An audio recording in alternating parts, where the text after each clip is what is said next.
Hello, I'm Nuala McGovern. You're watching The Context on BBC News.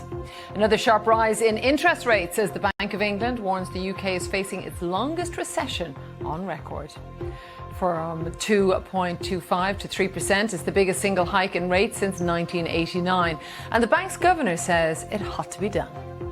Not affected by energy prices in the same way that the EU or the UK would be by the war in Ukraine. But inflation, that is still playing big in voters' minds in advance of the midterms. Why?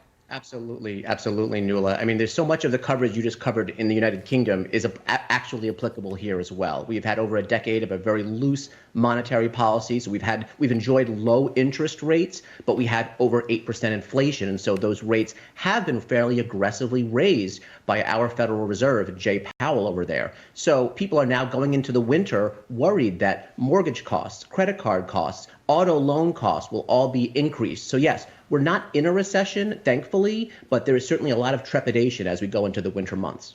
I understand. Jamie, the blitz of campaigning over the coming weekend. What did I see? Trump is going to be at 4 rallies over 5 days. Also, Joe Biden, of course, will be out there. We've seen some appearances from Mr. Obama as well. How important do you think these appearances are? Can they, kind of, I suppose, shift that needle? Nuala, neither Joe Biden nor Donald Trump are on the ballot next week, and yet they're to sort of make that vote without thinking in the back of your mind, who are the de facto leaders of the party and where are they taking their respective parties? Donald Trump, he has an enthusiastic base in many places, but I have to think in certain places like Arizona and Pennsylvania, he's probably dragging down the Republican candidates because of all the baggage that he brings with him. Joe Biden, on the other hand, I know he has a number of issues he's desperately trying not to talk about. He does not want to talk about the economy, inflation, immigration, education. He wants to talk about national security, about election reforms, and about basically not allowing Republicans to hijack the election process. And so very interesting to see if these issues resonate with voters. Will it be the national security election type democracy in peril argument Joe Biden is pushing, or will it be kitchen sink issues like the economy and taxes and inflation and things that we've been discussing? It's interesting. Now, before we move on, I want to throw this to you, Joe. Wanted your opinion on another story involving the former President Trump today. This is just happening over the past few hours. A few developments in relation to the lawsuit that was against Mr. Trump, also the Trump Organization, and 3 of his children. It accuses them of fraud committed over a decade. They all deny the charges, I should say. But first, we heard that the former president has sued New York Attorney General, that's Letitia James, accusing her of conducting a war of intimidation and harassment against him. And now, the past couple of hours, a New York state judge ordered that an independent monitor be appointed to oversee the Trump Organization before the fraud case goes to trial. How do you understand it, Joe?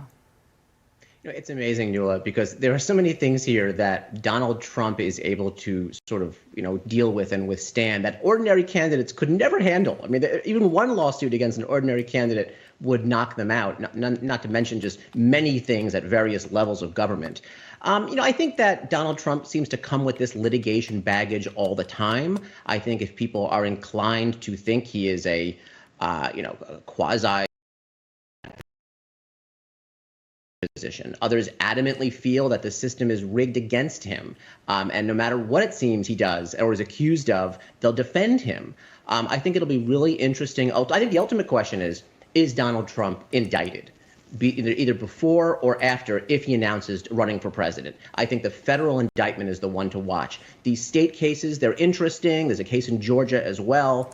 But really the question is, does the Justice Department, either because of the documents found in Mar-a-Lago or because his being complicit in the January 6th riots, or both, do they feel he has criminal liability and therefore bring a case? That's the one to watch. I don't know how it's going to come out. Neither outcome would surprise me, but that will be a huge headline probably in the next few months. But at the moment, when it comes to the midterms, Joe, do you think it sways anybody one way or another? No, I think if you have a narrative against Donald Trump, then that's already been baked in for a long time, and you're probably energetically voting for the Democratic candidate in your district. And if you like Donald Trump, then you probably feel like he's done nothing wrong, and you're sort of impervious to these headlines. So no, I don't think it has an immediate impact on next week's elections. Just one quick thing as well. J.D. Vance, that Natalie was mentioning in Ohio, was a never Trumper, now has, put Trump behind him. Do people not get fed up with people changing their opinion on Donald Trump? I'm talking within the Republican faithful. I mean, again, Donald Trump seems to come with this sort of, invulnerability about what he and others in his orbit can get away with that historically candidates here in the U.S. have not been able to get away with. So, yeah, I mean, J.D. Vance, if he loses in Ohio, it's because he was a poor candidate, and it was poor candidate selection. Ohio is a traditionally red state in the last few cycles, so it'll be interesting to see how that plays out.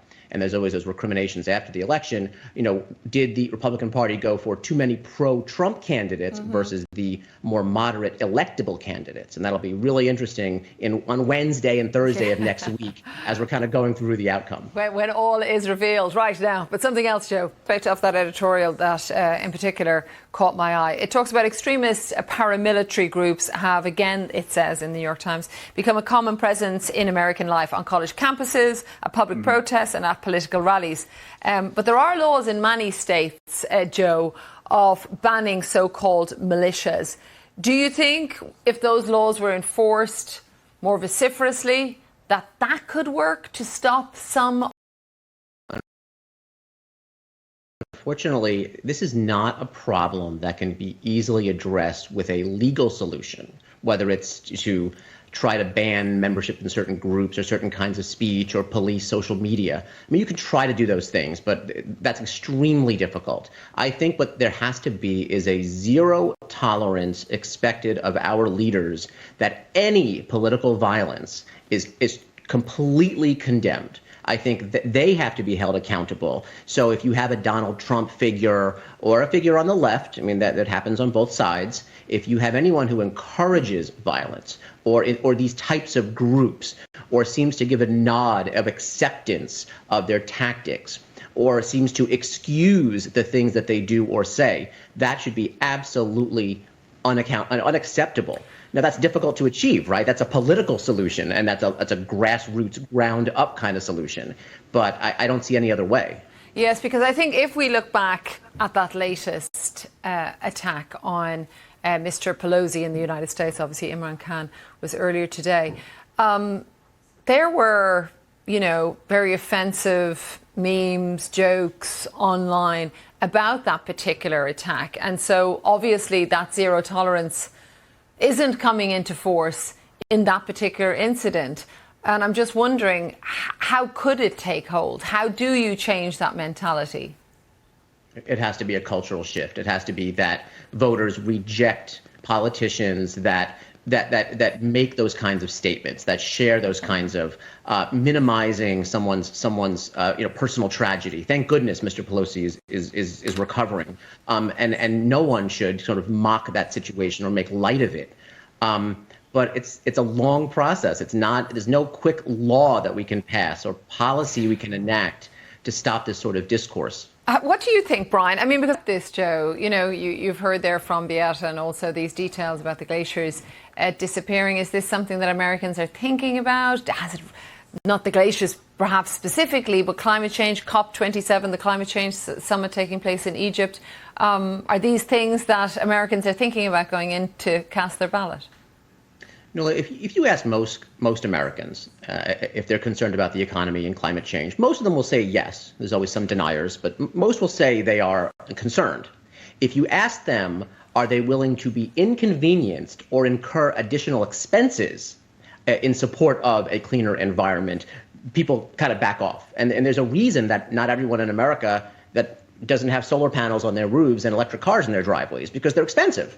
So either the private sector needs to make the economics work so that more consumers embrace these solutions, or the government, to Brian's point, has to figure out a way to make them more affordable. And so I think that the concern is there. The sentiment is there. What's not is discrete proposals that the government can offer the American taxpayer to say, if you do this, we believe it will have a beneficial impact on the environment. I think people are open to that to a point, but they have to be realistic and reasonable. And I think that's what we're missing here a lot of. There's a lot of concern. There's not a lot of enunciated proposals for how to address those concerns. But isn't climate change yet another of those polarizing issues, I suppose, in the culture wars, Joe? Yeah, there is some of that. I mean, yes, it tends to be that those on the left tend to embrace it more as an issue, and those on the right tend to be more skeptical. And again, though, I think that the sentiment is there. I think what we need is some concrete proposals for how to address these issues. And I think that's been sorely lacking. Well, over to Joe. What's your background, your accent? How would you describe it? So I think most Americans would spot me as a former New Yorker. I grew up in Long Island, and so I come with a New York accent, though I'm told it's not very strong. But I feel so uncultured coming on this show now. But give us your strongest Long Island accent. How you doing? How you doing today? We're doing fine. But what about that? I mean, definitely this study was particularly the UK and received pronunciation, as they called it, the RP. That was kind of considered at times to people to be more wealthy or educated. How does that break down in the United States, do you think? Well, I mean, if you live in certain large cities, so I'm from New York City and I now live in Washington, D.C., so it's a very multicultural area, and you expect there's people from all over the country, all over, raised among people of various cultures. And so I can't imagine that they would ever think of an accent as a negative thing. It's actually pretty cool, pretty exotic. But much of this country does not have it. Does not have that diversity, and it's very generic. So it's a shame to hear that happens. I think just, this is, it's an opportunity to educate people. It's an opportunity to, again, say that, mistreating people because of cultural backgrounds or accents is absolutely unacceptable. And I think you start at a young age teaching children that. Because if they grow up understanding that, then hopefully as adults they won't be, engaging in this sort of behavior. But is there a north-south divide? Because I think that accent, for people globally, they might be able to tell that with an American accent, even if they weren't able to go coast to coast or Midwest. There's a north-south divide. There's a Midwest kind of dialect. Large cities like Chicago and New York and Los Angeles have their own sound. So yes, Americans can usually spot where you're from, or at least the general area. Okay, really interesting, isn't it? And who knows where all those prejudices come from? But we could talk about accents. Do let us know. Get in touch with us on social media about where your accent is from too. But now it is time for the panel.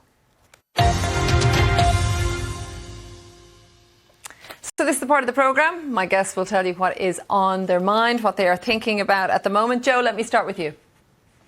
Thanks, Neola. So next week here in the United States, we celebrate Veterans Day, which has been a federal holiday for about 5 decades now. And, I joined the Army shortly before the terrorist attacks of September 11th. And it was one of the best things I ever did. I met my wonderful wife in the Army. She also served overseas. I served 3 tours overseas. I met some of my best friends. And I continue to serve in the Army Reserve today. And I think it was such an eye-opening experience to get that sense of service. And so for me, I hope that Veterans Day, it's not about, getting patted on the back for what I've done. It's about the idea that hopefully as the next generation, comes of age, that public service is embraced by them. And it can be the military. It doesn't have to be. It could be the Peace Corps. It could be Teach for America or other educational or charitable, opportunities. But I think public service is so important. So as we celebrate a federal holiday next week for Veterans Day, I hope that Americans and those all around the world see that we're coming into a time of possible economic uncertainty. There's war overseas. There's plenty of opportunities to serve your community, and I hope this is an opportunity to raise awareness of those things. Yeah, it is a time of instability. I mean, we've talked about that throughout the programme, right? And thanks so much for joining us. That is Brian Taylor and also Joe Moreno, my 2 guests, and you can find us, of course, on The Context Monday to Thursday right here. Do get in touch with me on Twitter or Instagram. I'm at BBC Nuala. Tell me all about your accent or any else of the stories that you've heard about. Thanks for watching.